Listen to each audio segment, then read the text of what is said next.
Ochoa's when we go to school. Ochoa is older than my tata. Ochoa's part of my family. Learning is fun at Ochoa. We read at school. We write at school. My school is perfect for me.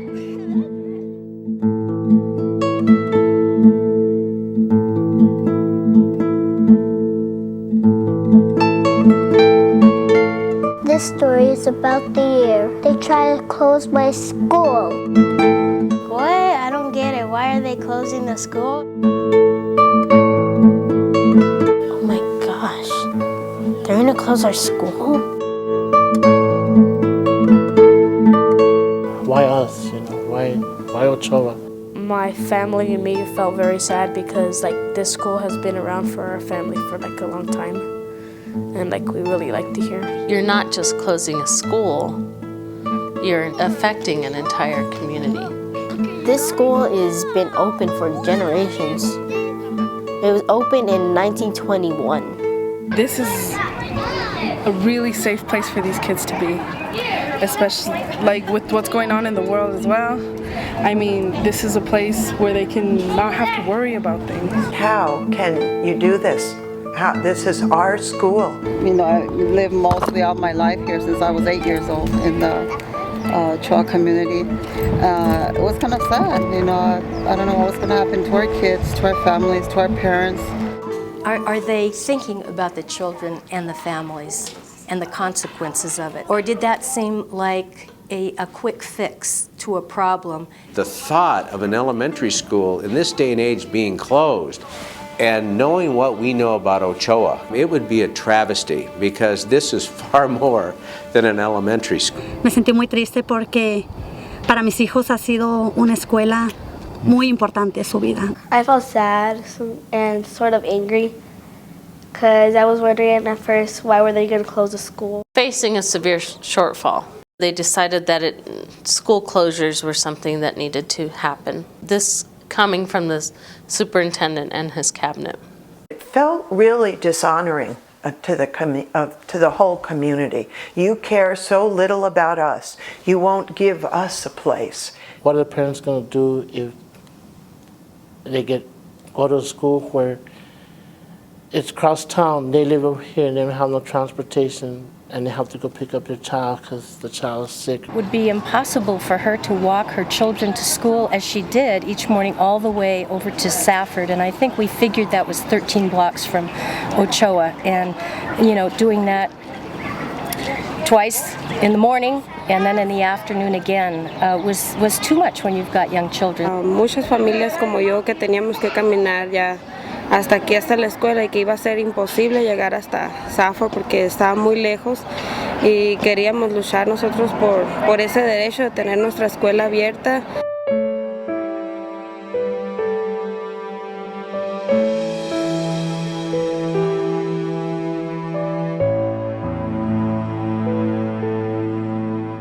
Pues ellos están con Reggio Emilia, se inspiran en eso, y eso es una muy buena para nosotros, pues que ellos están inspirados en eso, muy diferente a otras escuelas, y sí, mucho más fácil para los niños y aprenden más cosas. It's all based upon what is your image of a child. A common belief is that kids are sort of empty vessels that we provide all this information to. And it's a very different way of looking at kids. It's looking at kids that are full of potential, that are capable to learn, and competent learners. And so when you view kids differently, you start to notice really how amazing and smart they are, and how if we stop and we listen and we sort of pay attention to their theories, that they really think very deeply about things, and they have an innate desire to learn and to be learners and to find things out and discover things of their own. I feel like I'm going to learn something new every day. I feel like I'm going to learn something really important. When I'm in the morning, I'm like, oh, yay, I'm going to school. And when I'm in the weekends, I'm like, oh, I want to go to school now. And during the summer, I'm hoping to go to school they can learn something, because you never know, you could learn something really awesome. You could learn like something like cool in science, something in math. It's an internal shift as a teacher to believe that children are capable and competent, and it requires that I do less talking and I do more listening. It's great to see a student engage in something and his determination to find the answer that he wants to find, you know what I mean? And the way he'll go about it, the way he's thinking is not just one way of thinking, it's many ways of thinking to see, you know, what the result that he's going to get is. Then when you see it in a student's face, man, you know, it's gratifying to see it. Oh man, I got it. This is what I was looking for. When I go to other schools, like I get a different feeling. Like nobody wants to listen to you, and in here, like, yeah, they pay attention to you. Our philosophy is really one that's very child-centered, and so child-centered that the child even drives what the curriculum is. The child may not drive, you know, what the standards are, because those are given, but how those standards are accomplished is very much student-driven. If we are able to step back and listen to children instead of to tell children, talk to them, fill them up, you know, with knowledge that in a few years will mean nothing, then if we can step back and see, we will be amazed at how competent they are, how full of potential and creativity. And even those children we thought were hard to be with or weren't listening, suddenly become themselves participants in a learning process that they never would have expected. And one morning in the preschool class when they were eating pancakes, they were talking about how yummy the pancakes were. And one child mentioned, well, you know, not everybody has yummy food to eat. And so they started discussing this. And it evolved into a hunger project that has actually continued for 3 years. They've now planted a community garden, and families are eating out of the garden, and they had way too much lettuce than they could use. And so they learned how to make lettuce soup, and they took the soup last week to Casa Maria Soup Kitchen. Watching children hand a cup of this delicious, it was rich with folic acid, it was lettuce soup. And as they reach up to a stranger, you know, to give it to them, and I was snapping photographs, and when I look at them, you know, it's so full of emotion. The planting helps us like with math and stuff, like how many seeds you're supposed to put in it so it can grow more and bigger, and how many gallons of water you're supposed to put for the plant so it won't dry up or anything. There's all the content area knowledge, you know, that it's a vehicle for that, and science and math and all the things you might imagine. And getting books about vegetables and gardening and learning, so literacy, it's all covered. But an amazing thing is really, I think, the social emotional. It creates a space for people to get to know each other and work together. For a moment, just because we have that little plot of soil, we're able to get in contact back with the world, and that's what really counts for our young generation. When I was growing up, it was all about, you know, just hard work and video games and whatnot, but to see my children coming here and doing that, it's a great thing. You know, I mean, I tell you what, you take care of the land and the land will take care of you.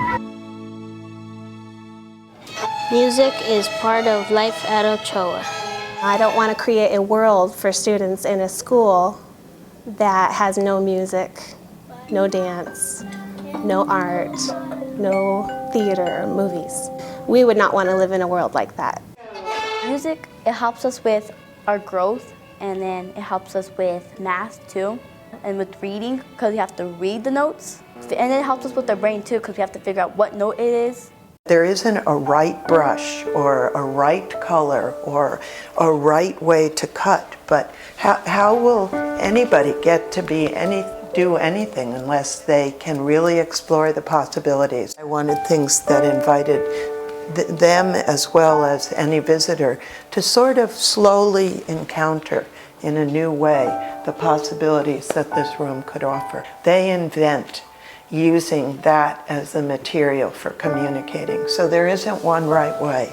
It's for them to create that way, and that's what I think is vital. I've seen students in first grade, second grade that they're shy, and I see them on the stage talking and acting out and everything, and it's that's wonderful to see.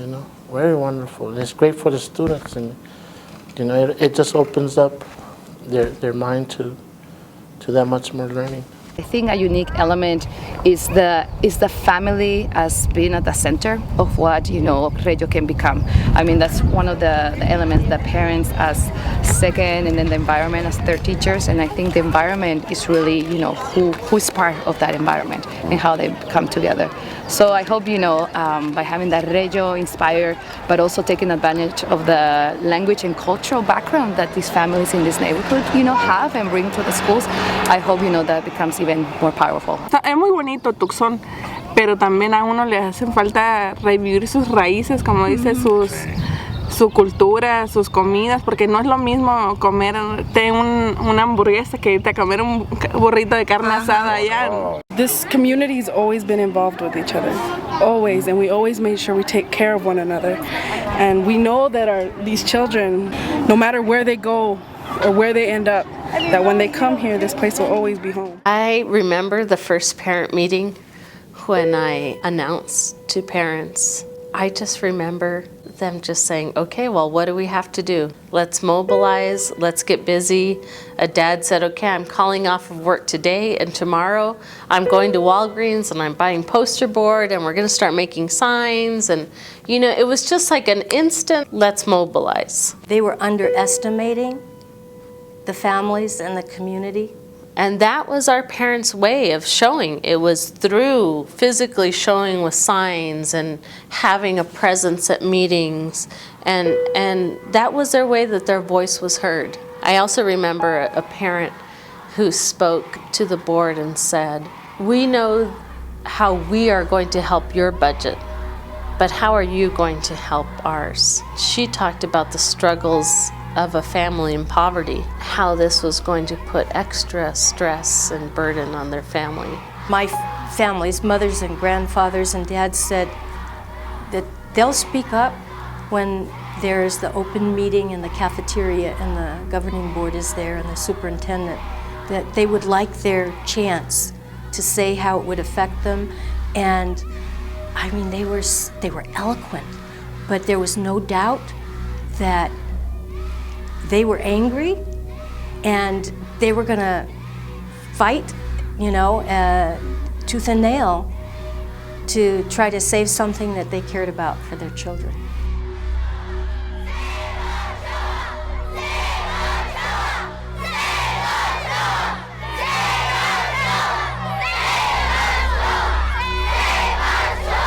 When that human chain, with 600 people, went around the perimeter of the school, they were a force to be reckoned with. A strong community, committed teachers, children who loved their school and didn't want to go to any other school.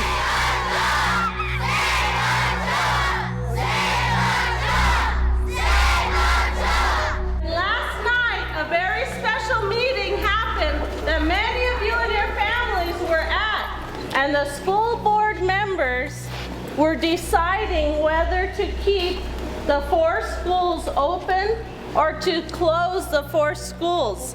And last night, they made a decision to keep the 4 schools open.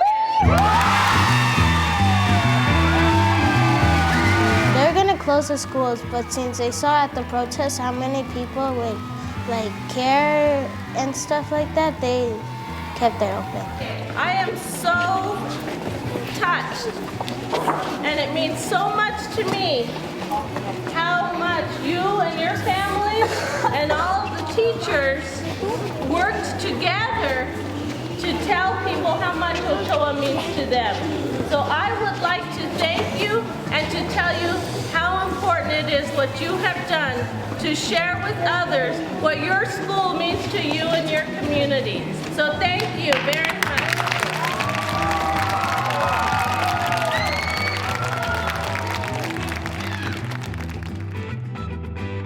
A doctor for helping people, or an actress. Either being a scientist or being a music teacher. I want to be like a person that like a cop that likes to help people that really need help. I want to learn about cars and fix them. I want to be a veterinarian. I want to be a fashion designer for people and animals. And I want to be a doctor for people, and I want to be a pediatrician. I want to be a model. I also like to discover if Pluto is really a planet or if it's just the moon to a different planet. Someday I would like to be President of the United States.